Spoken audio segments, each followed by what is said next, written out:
नहीं चलेगी, नहीं चलेगी। कांग्रेस सरकार मुर्दाबाद, मुर्दाबाद, मुर्दाबाद, गलत सरकार मुर्दाबाद, मुर्दाबाद, मुर्दाबाद, भादरा विधायक मुर्दाबाद, मुर्दाबाद, मुर्दाबाद। कमीशन खोरी बंद करो, बंद करो, बंद करो, खोरी बंद करो, बंद करो, बंद करो, भ्रष्टाचार बंद बंद करो, करो, बंद करो। नगरपालिका प्रशासन होश में आओ, होश में आओ, होश में। दोस्तों बलवंत सैनी यहाँ धरने के ऊपर बैठे हैं, हम उनसे बात करते हैं। नमस्कार बलवंत जी। नमस्कार नमस्कार अनिल जी। तो बलवंत जी आज सांकेतिक धरना लगा है, आपकी जो जंग है वो तो हाई कोर्ट तक चली है इन सत्ता पक्ष के लोगों के साथ, विधायक महोदय के विरुद्ध भी और पालिका बोर्ड के विरुद्ध भी। तो क्या कहेंगे सारे प्रकरण पर आप? देखिए सारे नगर पालिका में भ्रष्टाचार का बोलबाला है। यहाँ पर ये पता नहीं है कि चेयरमैन कौन है और किसके कहने से यहाँ काम होगा। यहाँ किसी के कहने पर किसको कहें और किसको ना कहें। मैं तो नगर पालिका में आना ही छोड़ दिया अनिल जी, सही बात बताऊँ तो आपको। यहाँ पे सत्ता पक्ष के लोगों का काम हो रहा है, उनके वार्डों में ही काम चल रहा है। बाकी विपक्ष में जितने भी पार्षद हैं और हाँ बिल्कुल बिल्कुल जो ये कह रहे हैं बहन जी, सत्ता पक्ष के लोग नहीं, दलालों का काम। यहाँ जो दलाली करते हैं नगर पालिका में उनके काम हो रहे हैं। जो ठेकेदार हैं उनसे दलाली लेके मतलब अपना यहाँ नगर पालिका में पैर जमाए बैठे हैं जो दलाल, उनका काम हो रहा है। बाकी किसी का भी काम नहीं हो रहा और इसीलिए हमने एक दिन का सांकेतिक धरना प्रदर्शन यहाँ पे लगाया है। अगर ये यहाँ पर हम लोगों की अगर सुनवाई नहीं होती है तो ये धरना प्रदर्शन काफ़ी लंबा चलेगा। ये हम यहाँ काफ़ी टाइम तक रहेंगे जब तक हमारा काम नहीं हुआ तब तक। बलवंत जी, पूरे राजस्थान में भादरा नगर पालिका की पहले तो चर्चा ये थी कि ज़्यादा पैसे खर्च होते हैं और यहाँ लगभग जनता बिकाऊ है, ऐसे अनेकों अनगढ़ आरोप लगते थे। अब भ्रष्टाचार के आरोप लग रहे हैं नगर पालिका पर, इसको आप किस दृष्टि से देखते हैं? देखिए यहाँ पर भ्रष्टाचार के अलावा इस नगर पालिका में है ही कुछ नहीं। यहाँ जो ईओ साहब बैठे हैं इतने सालों से, मैंने पीछे कोई खबर देखी थी, ये ईओ साहब ही नकली है। हाँ, उनका भी मामला हाईकोर्ट में चल रहा है। ये इससे ज़्यादा मैं और क्या कहूँगा, इससे ज़्यादा और क्या कहूँगा। ये ईओ ही फर्जी बता रहे हैं यहाँ। तो चेयरमैन आ रही नहीं रही है और ईओ फर्जी बता रहे हैं, कर्मचारियों पर गाज गिर रही है, और तो फिर कैसे काम चलेगा? कहाँ चल रहा है काम अनिल जी? ईओ फर्जी है, चेयरमैन आ नहीं रही है, कहाँ से काम चलेगा ये बताइए। तो क्या जनता के लिए जो जनता त्राई त्राई कर रही है उनके पक्ष में मात्र ये 19 पार्षद है, 40 पार्षदों की विधानसभा इसमें, और 19 पार्षद, बाकी पार्षद नहीं है, दलाल हैं। मैंने पहले ही कह रहा हूँ, ठेकेदार क्या दलाल हैं बाकी के। अब तो सारे पार्षद का काम हो रहा है। बाकी सत्ता पक्ष के पार्षदों पर आरोप लगा रहे हैं। सब दलाली करते हैं तब उनका काम हो रहा है, वरना हमारा नहीं हो रहा। आज 1 साल होने को है, पूरा 1 साल हो गया। आज हमारे वार्ड में एक ईंट तक नहीं लगी अभी तक। बताइए, हमारे जितने भी यहाँ पार्षद बैठे हैं किसी के वार्ड में कोई तो काम तो सभी पार्षदों का कोटा होता है ना? तो कोटा तो होता है, काम कहाँ हो रहा है अनिल जी? कोटा कागजों में कर रखा है दलालों ने, कोटा कहाँ है? कोटा है तो क्या है, कोटा का काम कहाँ हो रहा है बताइए। तो इसका मतलब आने वाले जो समय में जो पालिका की बैठक होगी वो बहुत ज्यादा तनावपूर्ण और हंगामेदार होगी। अरे बैठक में क्या होगा? बैठक में तो आवाज बुलंद नहीं, आवाज क्या बुलंद करें? हम जाएंगे ही नहीं बैठक में, क्या कह रहे हो आप बताइए। वहाँ तो एक काम होता है, हमने पीछे आवाज उठाई थी, वहाँ काम क्या है? वहाँ तो इतना ही काम है, हमारे पास बहुमत है। काहे का बहुत? वहाँ जाके क्या करेंगे हम? संभवतः क्या करेंगे जाके? संभवतः इसीलिए आपने हाईकोर्ट का रुख किया होगा। बिल्कुल, हमने हाईकोर्ट का रुख किया है और आगे भी भ्रष्टाचार के खिलाफ भी हम हाईकोर्ट तक जरूर जाएंगे अनिल जी। तो आपके मामलों का हाईकोर्ट में क्या कुछ चल रहा है, जनता को बताएं कुछ। मेरे मामले में देखिए, CID-CB की जांच हुई थी और CID-CB ने मेरे मामले में FIR लगा दी है जी। बिल्कुल, मेरा मामला तो कुछ है ही नहीं। मामला क्या है? इन लोगों ने, इन दलालों ने मेरे ऊपर जो आरोप लगाए थे, CID-CB ने जांच करके उन आरोपों को निराधार मान लिया है। अब 1-1.5 महीने में वो आपके सामने आ जाएगी सारी बातें। बिल्कुल, वो तो बात हो ही, सबको आपको पता ही है कि उनकी देखरेख में मीटिंग हो रही है। मीटिंग तो आपको लगता है मांगे मानेंगे सांकेतिक धरने के बाद? सांकेतिक धरने से मांगे नहीं मांगेंगे तो बहुत बड़ा यहाँ विरोध करेंगे हम।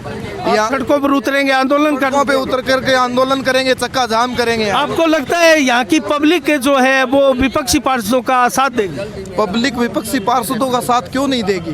देना पड़ेगा। पीड़ित जनता पीड़ित है, हर गली गली में आप जाकर के देखिए, सारी गली बंद पड़ी है। तो आज आपके साथ कोई ज्यादा जनता दिखाई नहीं दी, तो इसके लिए जनता को हमने कुछ नहीं कहा, ये हमारा पार्षदों का प्रोग्राम। कार्यक्रम। तो आगे जनता को भी इन्वॉल्व कुल करेंगे? जनता को इन्वॉल्व करेंगे, जनता को सड़कों पर उतारेंगे, धरना प्रदर्शन करेंगे, बाजार बंद करेंगे, सब काम करेंगे।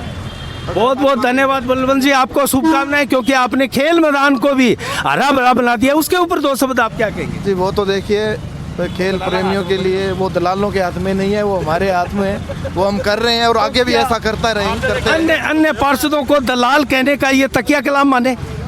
मान सकते हो आप। तकिया कलाम क्या है? तकिया कलाम तो वो होता है जो बार बार वो कहे, ये तो है ही है। आप देखो नगर पालिका में वो ही बैठे मिलेंगे आपको सारे के सारे। हम उन सत्ता पक्ष के पार्षदों से भी बात करेंगे, वो विपक्षी पार्षदों को क्या कहते हैं, उनकी बात भी सुनेंगे। आप बात करिए, बिल्कुल। चलो बहुत बहुत धन्यवाद बलवंत जी आपकी।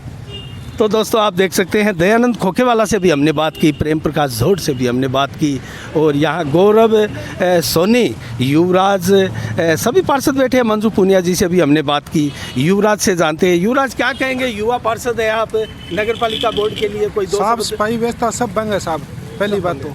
और लाइट ले लो, कुछ भी ले लो, अवैध कॉलोनी है वहाँ पे 1 नंबर का टेंडर हुआ था, 100 नंबर ईंट लगी है। अच्छा, आप मौका चेक कर सकते हो। कुछ भी ले लो, भादरा की एकदम व्यवस्था चौपट है, प्रत्येक गली प्रत्येक सड़कें एकदम जगह जगह फूटी हुई है।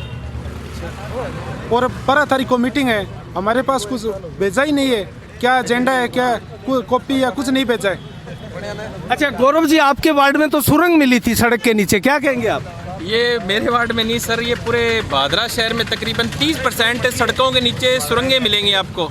इसका क्या कारण है? कारण सीवरेज कारण है इसका। सीवरेज में जो दलाली चल रही है, उनके अंदर मिट्टी ढंग से नहीं धसाई जा रही, अच्छी तरह से मिट्टी नहीं डाली जा रही उसके नीचे, और पानी कहीं पानी लीकेज है, कहीं कुछ हो रहा है। तो उसके चक्कर में पूरे शहर के अंदर 30% आपको सड़कें सुरंगें ही मिलेगी। वो आज नहीं तो कल दिखेगी, कल नहीं तो परसों दिखेगी जरूर। तो आप इसका मूल रीजन आप क्या मानते हैं? रीजन सीवरेज है, मूल रीजन सर। सही कहा, मतलब सीवरेज द्वारा जो सड़कें बनाई गई वो पूरे मतलब ढंग से नहीं बनाई गई, पैमाने से नहीं बनाई गई। बिल्कुल, उन्होंने मिट्टी नहीं ढंग से दबाई, अच्छी तरह से पीसीसी नहीं की सिस्टम। और लोग जो गंदा पानी पीने को मजबूर है, उनके लिए क्या कहेंगे? उनके लिए तो सर मैं क्या कहूँगा, हमने तो आवाज़ें उठा दी, एसडीएम साहब को भी कह दिया, और हालांकि जल्द विभाग के एएन साहब को भी कह दिए, कई बार बोल चुका हूँ, लेकिन कोई भी अभी तक कोई भी मतलब आश्वासन नहीं मिला, ना कोई भी अभी तक कुछ हुआ है। तो आपको लगता है अब अगला जो रुख है वो आंदोलन का ही होने जा रहा है? बिल्कुल अगला रुख आंदोलन का होगा। और मेरी जनता से भी अपील है, आप भी जागरूक हो और सड़कों पे आए। क्यों गंदा पानी पीने को मजबूर हो रहे हैं आप सड़कों पे आए और इनको दिखाए अपनी जनता की ताकत। जनता अपनी ताकत दिखाएगी तो इनको झुकना पड़ेगा। क्यों गंदा पानी पी रहे हैं आप? बहुत अच्छी बात आपने कही, जनता से आपने निवेदन ये किया। केवल पार्षद का काम नहीं है, जनता का भी काम है। जनता को भी आगे आना चाहिए। जनता जहाँ कहीं भी गंदा पानी आ रहा है, वीडियो डालिए आप, एसडीएम साहब के पास जाइए, पार्षद को लेके जाइए। जहाँ कहीं भी गलत कार्य चल रहा है रुकवाइए वहीं। ये केवल पार्षद और जनप्रतिनिधियों का काम नहीं है, आपका भी काम है जागरूक होना। सारा ठीक रहा, पार्षद पे ठोक देते हैं। बहुत बहुत धन्यवाद गौरव जी। हमारे सामने यहाँ असलम जी भी बैठे हैं, एडवोकेट असलम जी काफ़ी सुलझे हुए हैं और वो काफ़ी हद तक जो है नगर पालिका की व्यवस्थाएं जो है टेक्निकली पॉइंट है उनके बारे में जानते भी हैं, उनसे बात करते हैं। नमस्कार असलम जी। नमस्कार सर। असलम जी क्या कहेंगे सारे प्रकरण पर आप? प्रकरण क्या कहें, सब व्यवस्थाएँ फैली हुई है नगर पालिका में। हर किसी भी काम पे आप चले जाओ, अभी आप सफाई व्यवस्था पे ले लीजिए, हालत बहुत ही ज़्यादा ख़राब है। ट्रैक्टर 3-3, 4-4 दिन तक वार्डों में नहीं आता है, ना ही सफाई कर्मचारी आते हैं। कैसे हो इसका समाधान? समाधान तो सब प्रयास कर रहे हैं, कोशिश करेंगे कि आंदोलन करें और करें। सत्ता पक्ष से क्या उम्मीद करते हैं आप? सत्ता पक्ष से क्या उम्मीद करें साहब, सब भ्रष्टाचार फैला हुआ है, एक दूसरे पे दलाली कर रहे हैं, हर काम में कमीशनखोरी कर रहे हैं। क्या दलाली और कमीशनखोरी की गूंज सुनाई दे रही है, इसके पीछे बड़ा रीजन क्या है फिर? क्या करें साहब, चेयरमैन साहब यहाँ पे बैठते नहीं है, ना उनके कोई प्रतिनिधि है एक निर्धारित किए हुए। हर योजना में घोटाले हैं। हर व्यक्ति के अपने आप को चेयरमैन मान रहा है, तो उसमें क्या उम्मीद की जा सकती है इसके बारे में? अब मेरे वार्ड में ले लीजिए, सब पेटी वर्क 490 का काम होता है, उसमें अभी तक 2 लाख रुपए का भी काम नहीं हुआ है। नया बजट अब पारित कर रहे हैं, तो पिछले बजट का क्या हुआ जो लगा रहे हैं वो उनका हुआ नहीं। अब नया बजट करेंगे ना, हमें बजट के बारे में ये बताया कि किन किन मुद्दों पे हमारा क्या क्या रहेगा, रुख रहेगा, किन योजना पे कितना बजट रहेगा, ये हमें अभी तक नहीं बताया। क्योंकि आप 12 तारीख को बजट मीटिंग होनी है। सबसे मेन तो ये कि छुट्टी के दिन इन्होंने मीटिंग क्यों रखी है, इसके पीछे क्या कारण है? टेक्निकल पॉइंटों के जानकार है, क्या इसके लिए हाईकोर्ट का रुख नहीं किया जा सकता या कोई कर रहा है? इसके लिए क्या बात की बात है, अभी देखते हैं यहाँ क्या होता है। वो तो बहुत ही बात ये में- गुप्त पत्ते हैं ये मानो कि ये तो जब पानी नाक से ऊपर चला जाए, ये तो तब उसके बाद की बात है। चलो बहुत पहले बहुत देखते हैं यहाँ पे क्या होता है। बहुत बहुत धन्यवाद असलम जी आपका। तो जाना इन्होंने, अंत में फिर एक बार प्रेम जी से बात कर लेते हैं। हाँ प्रेम जी, कोई सहार क्या कहेंगे, कस्बा वासियों को क्या मैसेज देंगे?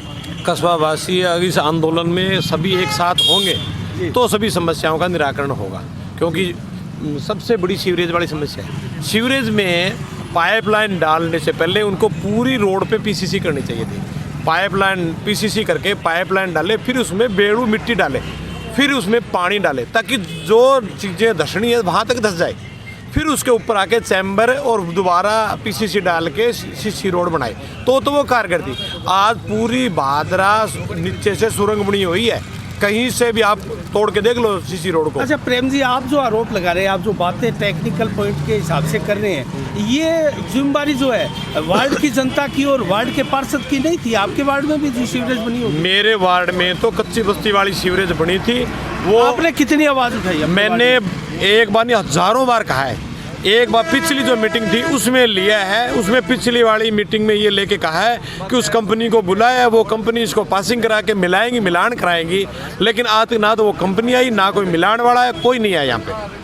चलो बहुत बहुत धन्यवाद प्रेम जी। दयानंद जी, पूरा कस्बा गंदा पानी पीने को मजबूर है। आपका भी वार्ड रहा है संजय चौक के पास से, वार्ड नंबर 16, आप जो आपके ताऊ जी है वहाँ से चुनाव जीते हैं, वहाँ पिछले दिनों गंदे पानी की समस्या थी, लोग घरों में गंदा पानी पीने को मजबूर थे। उस समस्या का क्या समाधान हो गया क्या? अभी तक कोई समाधान नहीं हुआ है। कल ही मैंने ईएन से बात की, ईओ से बात की थी, कल पानी आया था तो गंदा पानी आ रहा था। ये पानी करीब 1.5 माह से आ रहा है। हमने काफ़ी दफ़ा कर्मचारियों को, एसटीएम को लिख के दिया है, कहा है कि ये व्यवस्था करो, अन्यथा हमें कोई न कोई और कदम उठाना पड़ेगा। तो मेरे को आज आश्वासन दिया है कल की तारीख में आज को के लिए कहा है हम गंदे पानी से आपको निजात दिला देंगे। वार्ड नंबर 16 में भी गंदा पानी आ रहा है और वार्ड नंबर 21 के अंदर भी आ रहा है, तो मैं जहाँ से पार्षद हूँ वहाँ भी गंदा पानी आ रहा है। तो इसका मूल कारण क्या मानते हैं? इसका मूल कारण सीवरेज में जो काम हुआ है उसके अंदर सीवरेज और वाटर वर्क्स वालों का सामंजस्य नहीं था। अगर सीवरेज वाले जहाँ वाटर वर्क्स की लाइन थी उनको बुला के उनकी मौजूदगी में लाइन डालते और कोई छोटा मोटा लीकेज था तो उसको मिटाते, शायद भादरा की जनता ये गंदा पानी नहीं पीती। तो बार बार जिस प्रकार से साफ संदेश से हम मांग उठा रहे हैं कि जलदाय विभाग और नगर पालिका बोर्ड का जो है कोई तालमेल नहीं है, तो वो बातें सही है? बिल्कुल सही है। उस चीज़ का बहुत नुकसान हो रहा है, जनता को नुकसान हो रहा है और जो ठेकेदार है सीवरेज का उसको भी नुकसान हो रहा है इस बात का, क्योंकि वो आज एक सड़क बनाता है, पानी लीकेज होता है, फिर उस सड़क को तोड़ता है, फिर बनाता है, फिर तोड़ता है, फिर बनाता है। तो ये जनता के पैसे की बर्बादी, जनता के पैसे की बर्बादी हो रही है। वो एक कहावत है ना, अंधेरी नगरी चौपट राजा, यानी छोरी आटो खराब। यानी छोरी आटो खराब का मतलब समझोगे, छोरी यानी मैंने दे दियो कि तू रोटी पो आटो से, तो पानी ज़्यादा डाल दियो, पानी डाल दियो, जब वो आटो ज़्यादा गिल्लो हो गयो तो कोई बोले कि आटो खराब होने हो यानी छोरी। तो मेरा कहना मतलब आज नगर पालिका जो गठन हो रही है, वो नगर पालिका की चेयरमैन बैठी है, वह अनसमझ है, उसको कोई नॉलेज नहीं है। उसका लड़का है वो बाहर चला गया, हाजी जी भगवान को प्यारे हो गए, और यहाँ गुर्गे बैठे हैं, वो नगर पालिका को चला रहे हैं। उनका एक ही ध्येय है, पैसे कमाओ।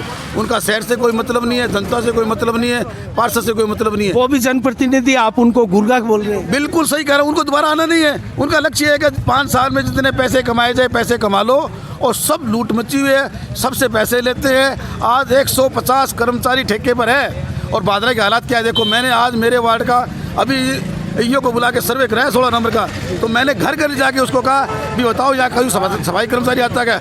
सब ने एक ही जवाब दिया, हमारे यहाँ कोई सफाई कर्मचारी नहीं आता है। अच्छा दयानंद जी, आप वर्षों से कस्बे की राजनीति करते आ रहे हैं। 1 दशक पहले या फिर 2 दशक पहले जाएं तो बड़ा मीठा पानी भादरा के कस्बे की जनता पीती थी, और आज जो पानी है वो एक प्रकार से मटमैला और चरका नमकीन जैसा पानी, और एक अजीब सी स्मेल इस पानी में आती है। इसका रीज़न क्या मानते हैं? ये सीवरेज लाइन की रोल है, सारा नाले बने हुए हैं, उसके अंदर पानी कनेक्शन भी है। इसके अलावा जो पानी आता है नहर का और वाटर वर्क्स में जाता है, वो एक बड़ा नाला है, खुला नाला है, उसके अंदर लोग लैट्रिन जाते हैं, कचरा डालते हैं, वो भी एक इस चीज़ का बहुत बड़ा मुद्दा है। मैंने पहले भी नगर पालिका को कहा था आपके पास बहुत बजट है, जो नहर से डिग्गी तक पानी जाता है उसको आप बंद नाला डाल के उसको कवर करके पानी डिग्गियों में डालो, ताकि लोग स्वच्छ पानी पी सके।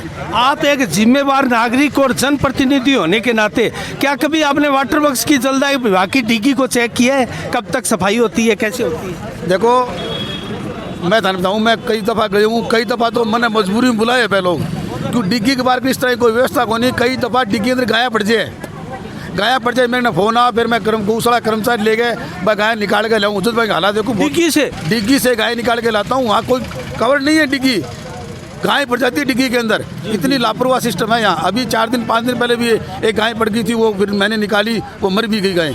तो इस पर क्या चल रहा है विभाग की, ये नेगलेंसी नहीं है? मैं कई दफ़ा कहा हमारे पास बजट नहीं है, अब इसको कवर करेंगे, इसके क्या उनको कवर नहीं किया जा सकता? बिल्कुल, वहाँ 4 दीवारी करके अच्छी तरीके से व्यवस्था की जा सकती है, पशु नहीं पड़ जाए उसके अंदर। अच्छा, एक इनकी जो पाइपलाइनें हैं, जो भूमिगत पाइपलाइनें हैं, वो तो 60-70 वर्षों पुरानी हो चुकी है, क्या उनको बदलने का समय नहीं आया? ये अभी कह रहे हैं कि डालेंगे, मैंने तो बहुत दफ़ा कहा था कि ये मूल जो व्यवस्था है उसको, वो 8 फुट डूंगी लाइन है, और अब जो पानी कनेक्शन ले रहे हैं वो ऊपर लाइन डाल देते हैं, और उनका मिलान होता नहीं है, वो जोड़ते तो नीचे वाली में, पानी ऊपर वाली में चलता है, ये भी दिक्कत है। बहुत बहुत धन्यवाद दयानंद जी आपका। तो कितनी शानदार बातें दोस्तों बताई इन्होंने, और हमने कुछ सवाल भी किए इनसे। तो इसी के साथ हमारी नज़रें दोस्तों इनके सांकेतिक धरना पर भी और होने वाले एक प्रकार से आंदोलन पर भी टिकी रहेगी। इसी के साथ साफ संदेश से मैं अनिल कौशिक, नमस्कार, जय भारत, जय जय राजस्थान।